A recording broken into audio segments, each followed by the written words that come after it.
Hello everyone. Today I'm here to talk about my action research project, which focuses specifically on the effect of reading deficits on written expression. So let's get started. To begin, I just wanted to introduce you to my topic and my mindset and thought process behind the ideas that were circulating here to come up with this. And I had really identified two critical areas with my research, which were reading and writing.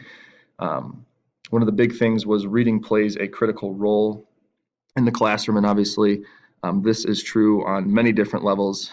Me being an English teacher, reading is one of the most fundamental skills that students need in my class, and it is something that students constantly struggle with every year. So I figured that reading and reading comprehension more specifically would be something interesting to dive into. In doing some research, I really liked this quote from Nippold, which kind of got me into the mindset where it says, at the high school level, for example, adolescents are expected to read, analyze, and discuss challenging materials in classes such as biology, chemistry, civics, economics, health, history, mathematics, and physics. And I figured that this was a really crucial piece of information because it's not just my English class that these reading deficits are causing problems, and it's kind of across the board, which we'll talk about more in just a second. And really, what we've identified here is this reading comprehension crisis where students are entering the secondary education level with clear reading deficits and reading comprehension struggles that nobody really has addressed. And ultimately, high school teachers either don't feel prepared to take on those challenges or don't feel it's their obligation, which we'll talk about later. The next area that I focused specifically on was another major area in my particular environment, which is not only reading, but writing. And our writing focuses specifically on how to create a logical argument. So it requires much more critical thinking and much more analysis on the student's part. And I got to thinking, well, if students can't clearly understand what they're reading, it's going to be a lot harder to actually have them analyze a text and um, you know create an argument for it. So in preparation for this, I took something from our Common Core state standards with literacy, which says students must produce clear and coherent writing in which the development, organization, and style are appropriate to task, purpose, and audience, which again just mimics the idea that these expectations are relatively high, and without that clear foundation of reading comprehension, it is hard to achieve this state standard.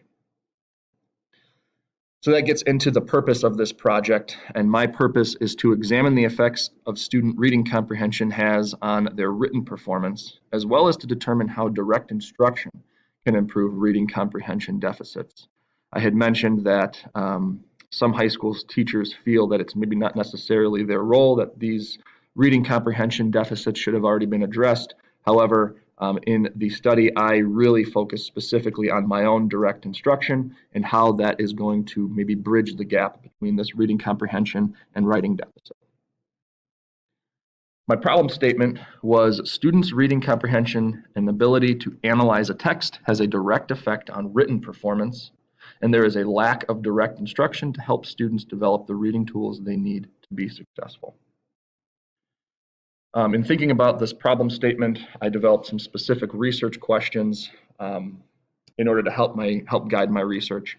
And from top to bottom here, we have one: how often are students reading outside of class, which was something that I tried to collect in my first data set. And a sub question to that was, does in-class reading, so read alouds, oral reading, audiobook listening, lead to increased reading comprehension?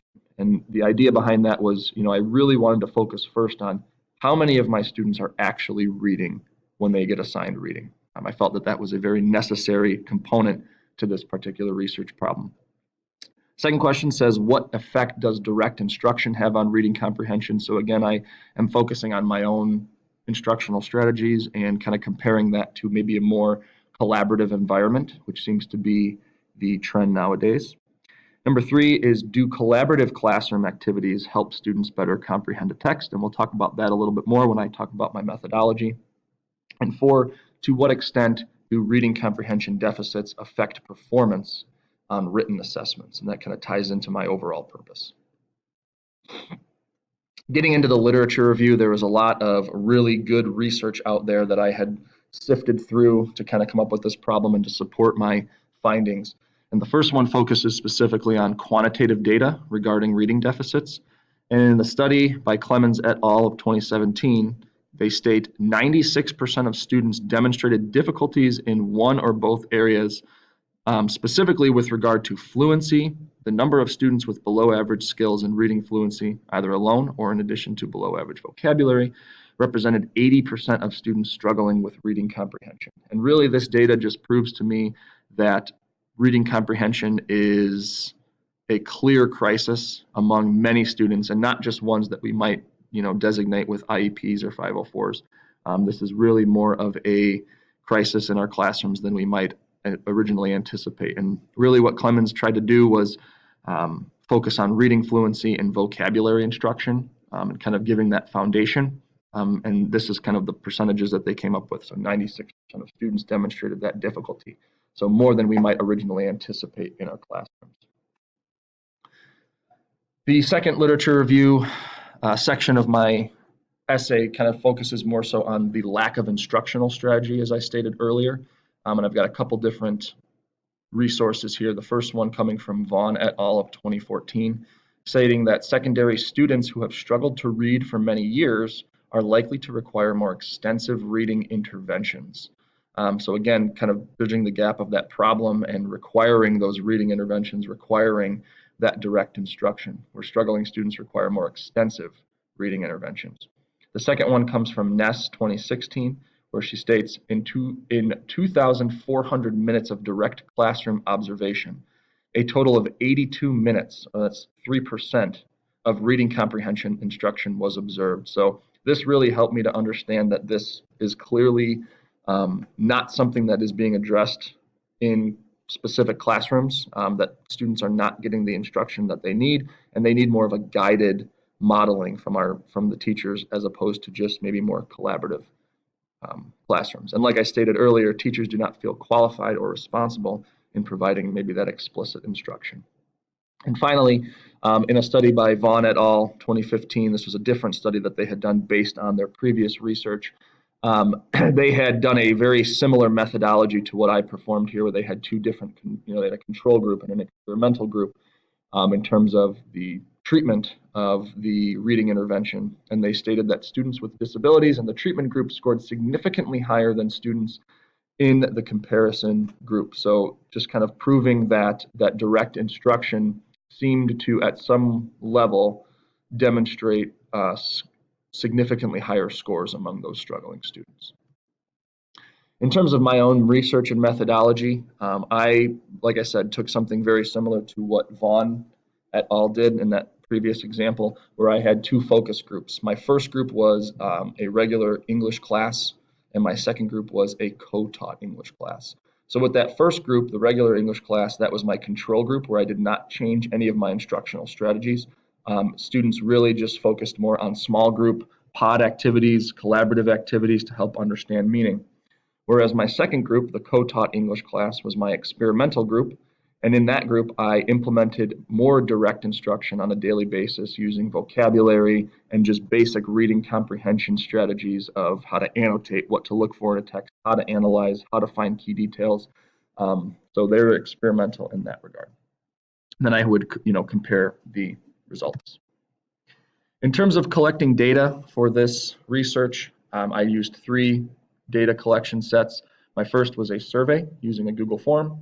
My second was a reading comprehension quiz, and my third was an in-class essay writing assessment. As we look to the data here of the table, you can see that we've produced some pretty significant results. First and foremost, we look at the survey, and that was really aimed to determine how many of my students were reading.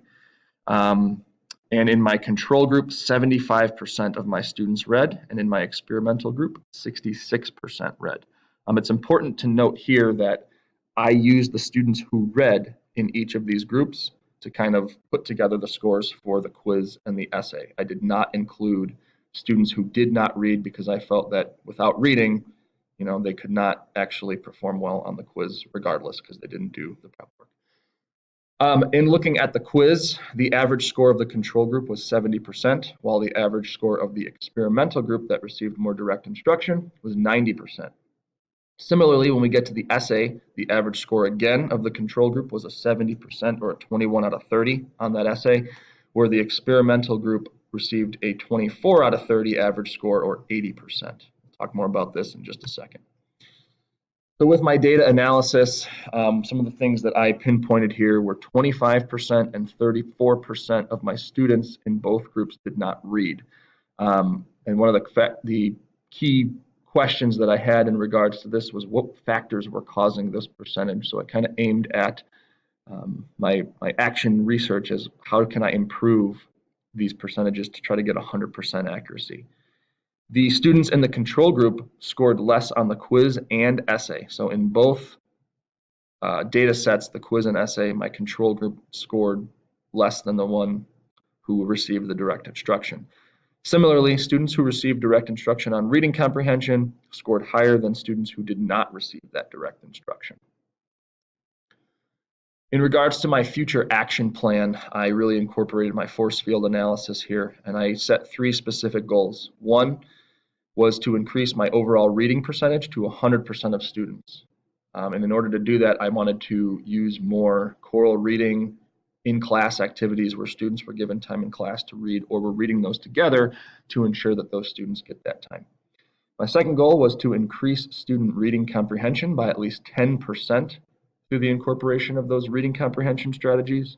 And my third goal was to increase student writing performance by at least 10% through more direct instruction on those writing skills. Some of the driving and restraining forces here, I'll start with driving forces. I felt that for my action research plan, a driving force would be time, and we'll see that as a restraining force as well. But giving that time in class will significantly increase student participation, student engagement, as well as just them understanding overall concepts. The other thing that is a driving force here is the focus on direct instructions for vocabulary, key details, and annotating, as well as the focus on direct instruction for writing, specific writing skills. I feel that the focus there on those particular things are going to help students overall achieve those higher scores. In terms of restraining forces, again, time is a factor, and I think that this is overall something that all teachers deal with is, yes, we want to go back and reteach and spend a lot of time on individualized instruction, but one of the things that we have to consider is time. So I need to figure out how to do this in a timely way while still making sure I am reteaching. A second restraining force is that students will still have to read some of the material outside of class. So by whatever means, I cannot read everything in class. Students will still be required to have some sort of reading expectations when they go home.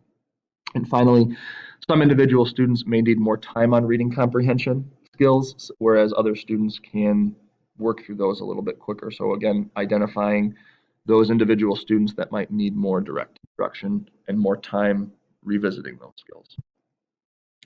Some of the potential evaluation sources was using read alouds, using choral readings and audiobooks in my classroom setting to try to get to my 100% goal. I did like the use of the Google Form survey to collect qualitative data though, so more so based on individual student questions as opposed to just figuring out who's reading and who's not. And I really enjoyed the methodology with the assessment of the quiz and the essay. I felt that those two things really helped me get numerical scores on and data on how my students were performing and how their reading comprehension was affecting their writing. Some of the conclusions that I reached here were that there were some level of correlation between reading comprehension and writing. However, I cannot clearly determine that it's causation. It is clear that, based on the data, that students who received that direct writing instruction clearly seemed to increase their scores and perform better than the control group. However, there could be other factors that lead to, low scores on the quiz or the writing assessment. And finally, more direct instruction had a significant impact on students' performance. So again, I think ultimately the big thing here is the more that I model and work and direct instruct the students, the more they're going to understand and the more they're going to be able to score higher on those assessments. reflecting on the action research, I kind of came away with